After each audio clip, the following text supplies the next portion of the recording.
मतलब एक सिगरेट ना पीने वाले व्यक्ति को भी लंग्स कैंसर हो सकता है, सिगरेट पीने वाले व्यक्ति को भी हो सकता है। महिलाओं में बहुत तेज़ी से ब्रेस्ट कैंसर या मेल्स में ओरल कैंसर बहुत तेज़ी से बढ़ रहा है। हमारे शरीर में कोई भी चेंजेस जो है बिना किसी कारण के नहीं होते। जैसे हमको एक नॉर्मल सर दर्द भी होता है या हमको भूख कम लगती है, हमारा वजन बहुत तेज़ी से बढ़ता है या घटने लगता है, सबके एक पर्टिकुलर कारण होते हैं। सर, किसी भी प्रकार का जो नशा होता है वो क्या रोल निभाता है कि उससे कैंसर कैसे होता है? देखिए, नशा तो सारी बीमारियों को प्रोवोक कर सकता है, कैंसर ही नहीं, हर वो चीज जो हमारे बॉडी के इम्यूनिटी को वीक करता है। नशा करने से इम्यूनिटी बढ़ेगी तो नहीं। नशा करने वाला व्यक्ति एक तो वो अपने बॉडी में खुद बहुत सारे हार्मोनल चेंजेस को इनवाइट करता है, अल्कोहल कंजम्पशन की वजह से या स्मोकिंग की वजह से।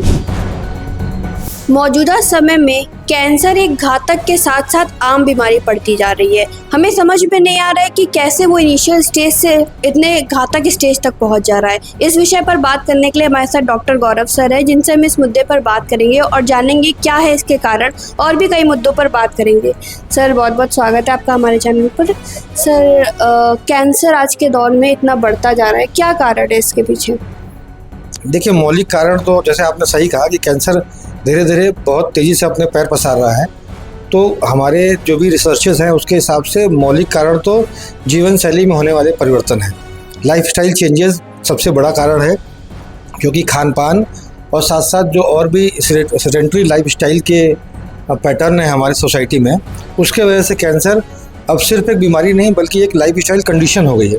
जैसे कुछ सालों पहले तक डायबिटीज़ या हार्मोनल डिसऑर्डर से, उसी तरह कैंसर भी अब कुछ दिनों में बहुत तेजी से हमारी सोसाइटी को अपने चपेट में ले लेगा।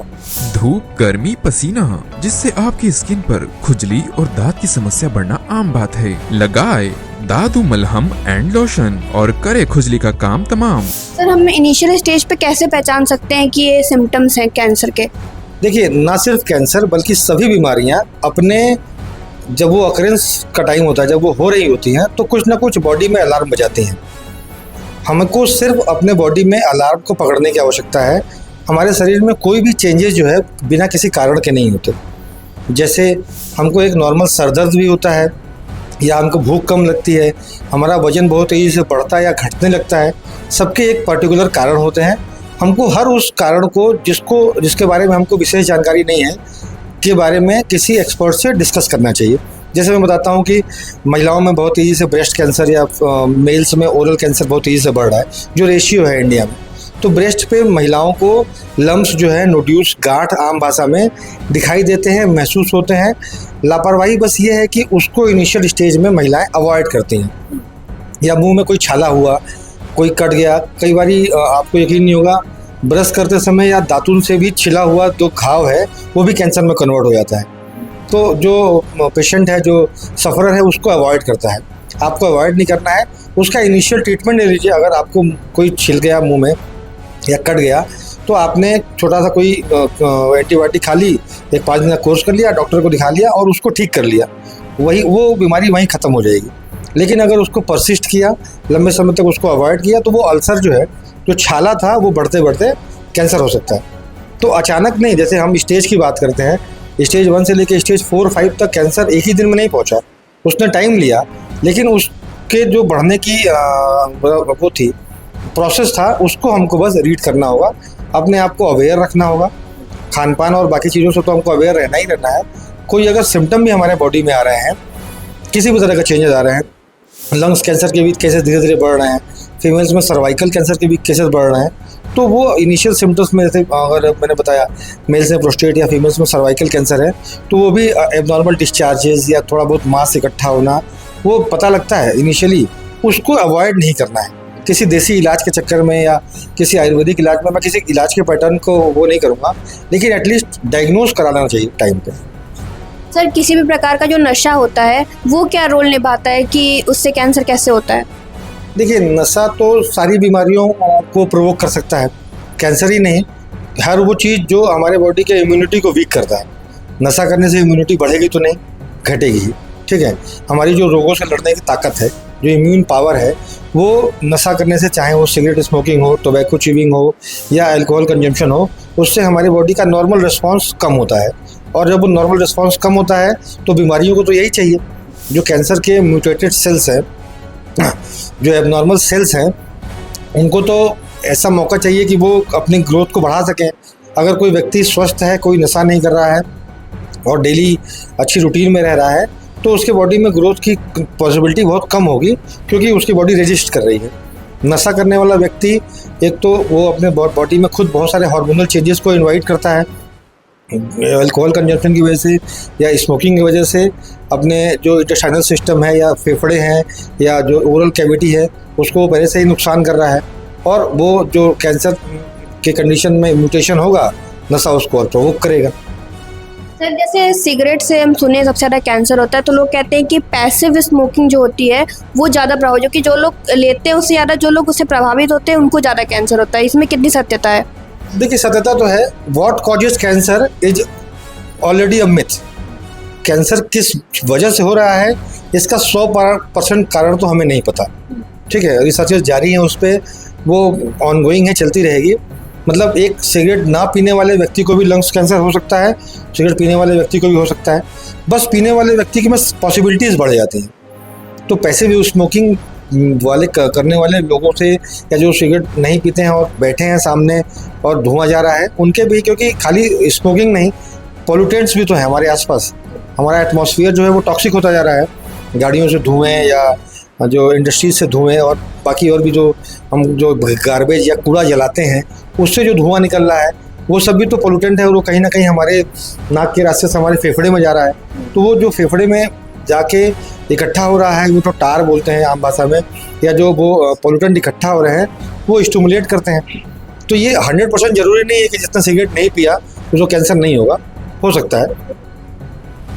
सर अभी के समय में सबसे ज़्यादा जो एज ग्रुप है, जो कब सबसे ज़्यादा प्रभावित कौन होता है कैंसर से, उसमें युवा कितने शामिल है, कितने %? देखिए, हम सबकी चिंता का विषय यही है कि पहले कैंसर आफ्टर 50 या एटलीस्ट आफ्टर 50 भी नहीं, आफ्टर 60 बहुत कम केसेस थे। अगर आप ग्लोबल डाटा भी देखेंगे तो बहुत कम केसेस थे जो बिलो 50 होते थे। तो 60 साल के बाद, क्योंकि बहुत सारे केसेस में इम्यूनिटी कम हो जाती है, फीमेल्स में हार्मोनल चेंजेस होते हैं आफ्टर मेनोपॉज, तो उस केसेस में होते थे कैंसर। अब लेकिन चिंता का विषय है कि एक नवजात शिशु जो इन्फेंट है, 2-4 महीने का है, उसको भी ट्यूमर्स या ऐसे कैंसर डिटेक्ट हो रहे हैं। और जो यूथ है हमारा, जो नेशन बिल्डर्स है, जिसको राष्ट्र का निर्माण करना है, वो बहुत तेज़ी से कैंसर का शिकार हो रहे हैं। खासकर जो मैंने बताया, लंग्स कैंसर, ओरल कैंसर, इन सब के कैंसर में, और साथ साथ जो कोलोन कैंसर है। कोलोन कैंसर मतलब एक जो हमारी बड़ी आंत है, उसका जो आखिरी ऑर्गन है वो कोलोन है, जिस रास्ते से स्टूल हमारे शरीर। कारण नशा है? नशा भी है, और सीडेंटरी लाइफ स्टाइल, खान पान भी तो उतना स्वस्थ नहीं है ना। नशा तो एक एस्पेक्ट है ही है, लेकिन नशे के अलावा जो ये जंक फूड्स हैं और जो हम अपने बेसिक रॉ जो हमारा खाना था, जो जिसे हम मिलेट्स कहते हैं, मोटा अनाज, उससे बहुत दूर हो गए हैं। किसी घर में जौ नहीं है, किसी घर में बाजरा नहीं है, किसी घर में मक्का नहीं है, गेहूं का आटा, और भी वो भी मार्केट से खरीदा हुआ आटा खाते हैं हम। तो वो या पॉलिश दाल खाते हैं, पॉलिश चावल खाते हैं, तो उसमें कितने फर्टिलाइजर्स पड़े हुए हैं इसकी गारंटी नहीं है।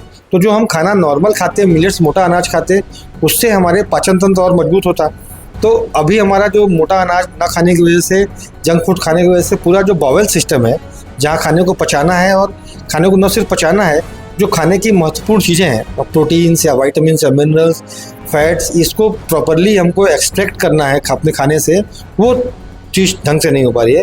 जिसके वजह से यूथ जो है, क्योंकि आपके घर में, हमारे घर में जो बुजुर्ग हैं वो अभी भी थोड़ा नियंत्रण रखते हैं खाने में, वो अपना जीवन, अपना डे जो है वो कोल्ड ड्रिंक या पिज्ज़ा या बर्गर पे डिपेंडेंट नहीं है, लेकिन यूथ डिपेंडेंट है।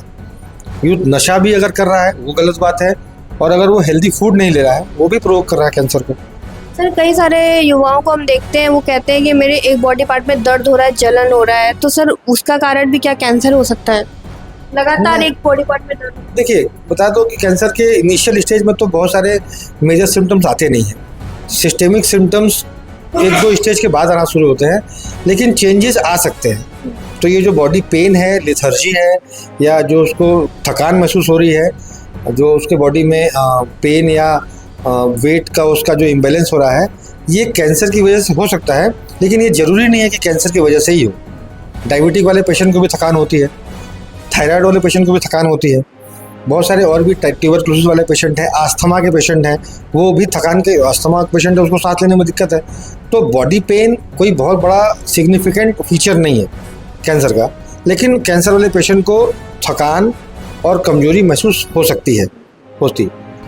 सर कई बार हम ऐसा देखते हैं कि जैसे जो यूथ है वो कहते हैं कि अब लत लग गई है नशे की, उसको छोड़ना कैसे है, तो सर उसका क्या इलाज है?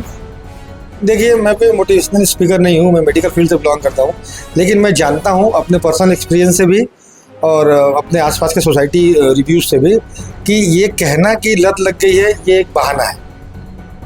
बहाना, क्योंकि उसको छोड़ना नहीं है, वो लत उसको छोड़नी नहीं है। अगर छोड़नी होती तो वो 1 महीने में छोड़ देता। जैसे वो अपने होम सिकनेस को छोड़ के घर से बाहर जाके जॉब कर सकता है। बनारस में हम लोग रहते हैं, हमें बनारस से बहुत प्यार है, लेकिन क्या यहाँ पढ़ने वाला आप या बहुत सारे यूथ जो हैं वो सारा जीवन बनारस में बिता पाएंगे? नहीं बिता पाएंगे। तो हमको बनारस में रहने की भी तो लत है ना, हमने लत उसको छोड़ा, दिल्ली गए, आगे अब्रॉड गए। तो लत किसी चीज़ की ऐसी नहीं है कि वो छोड़ नहीं सकते हैं। विल पावर स्ट्रांग होना चाहिए। उस चीज़ से आपको निकलने के लिए बहुत सारे उपाय भी हैं, बहुत सारे रिहेबिलिटेशन सेंटर भी हैं, रिहैब सेंटर्स काम कर रहे हैं। अगर कोई आपकी जानकारी में या मेरी जानकारी में ऐसा कोई व्यक्ति है जो नहीं छोड़ पा रहा है, क्योंकि कई बार अल्कोहल वगैरह बहुत हैवी कंजम्पशन करने के बाद अगर वो व्यक्ति छोड़ने की कोशिश करता है तो उसको विड्रॉल सिम्टम्स आते हैं। विड्रॉल सिम्टम का मतलब होता है कि उसकी बॉडी डिमांड करती है कि अब मुझे अल्कोहल चाहिए, तो उसको सीजर, झटके आना या उसकी बॉडी में अकड़ होना या वॉमिटिंग वगैरह, फीवर, ऐसे ये हो सकते हैं। तो उसके लिए थोड़ी सी उसको मेडिकल एड की या चिकित्सकीय सलाह की ज़रूरत पड़ती है, तो वो देने में कोई बुराई नहीं है। अब हमारी सोसाइटी बहुत अवेयर है, आप बता सकती है, मैं बता सकता हूँ, हमारे पास मोबाइल फ़ोन है, ये तो हमारा एक फ्रेंड है, हमारे पास गूगल से पूरी दुनिया का एक्सेस है। तो अगर कोई पीड़ित व्यक्ति ऐसा है जो नशा नहीं छोड़ पा रहा है, उसके लिए भी रिहैब सेंटर है बहुत सारे उसके, और भी वो मेरे हिसाब से अपना टाइम फैमिली में बिताए, क्योंकि परिवार कभी नशे को प्रमोट तो करेगा नहीं। जितना हो सके अपने टाइम फैमिली में बिताए, बच्चों में बिताए, खेल कूद में बिताए, अपने आप को कहीं ना कहीं एंगेज रखे, काम करे, सुबह उठे 1 आध घंटा योगा करे, मेडिटेशन करे, नशा छोड़ सकता है। देखा है मैंने बहुत सारे लोगों को, बिल्कुल मेरे एडवाइस से, मेरे काउंसलिंग से, मेरे सजेशन से छोड़ा है लोगों ने। आसान छोड़ना है। ठीक है सर, अंतिम सवाल ये है कि जैसे कौन से स्टेज पे हम जाके कैंसर को ठीक कर सकते हैं या कौन से पे नहीं कर सकते? देखिए, बहुत ज़्यादा मेडिकल टर्म मैं नहीं यूज करूँगा आप, लेकिन मोटा मोटी बात यह है कि एक लाइन जो इंडिया की सबसे बड़ी कैंसर की टीम है टाटा मेमोरियल, वो लोग बोलते हैं, और ये हम लोग भी बोलते हैं कि cancer is curable if detected early. तो कैंसर में जो मास या जो वो गांठ बनती है, ट्यूमर जिसे कहते हैं, वो अगर जहां उसने अकरेंस किया है, जहां वो हुआ है, सिर्फ वहीं तक सीमित है, तो उसको हम ठीक कर सकते हैं बहुत आसानी से, स्टेज 1 या स्टेज 2 तक।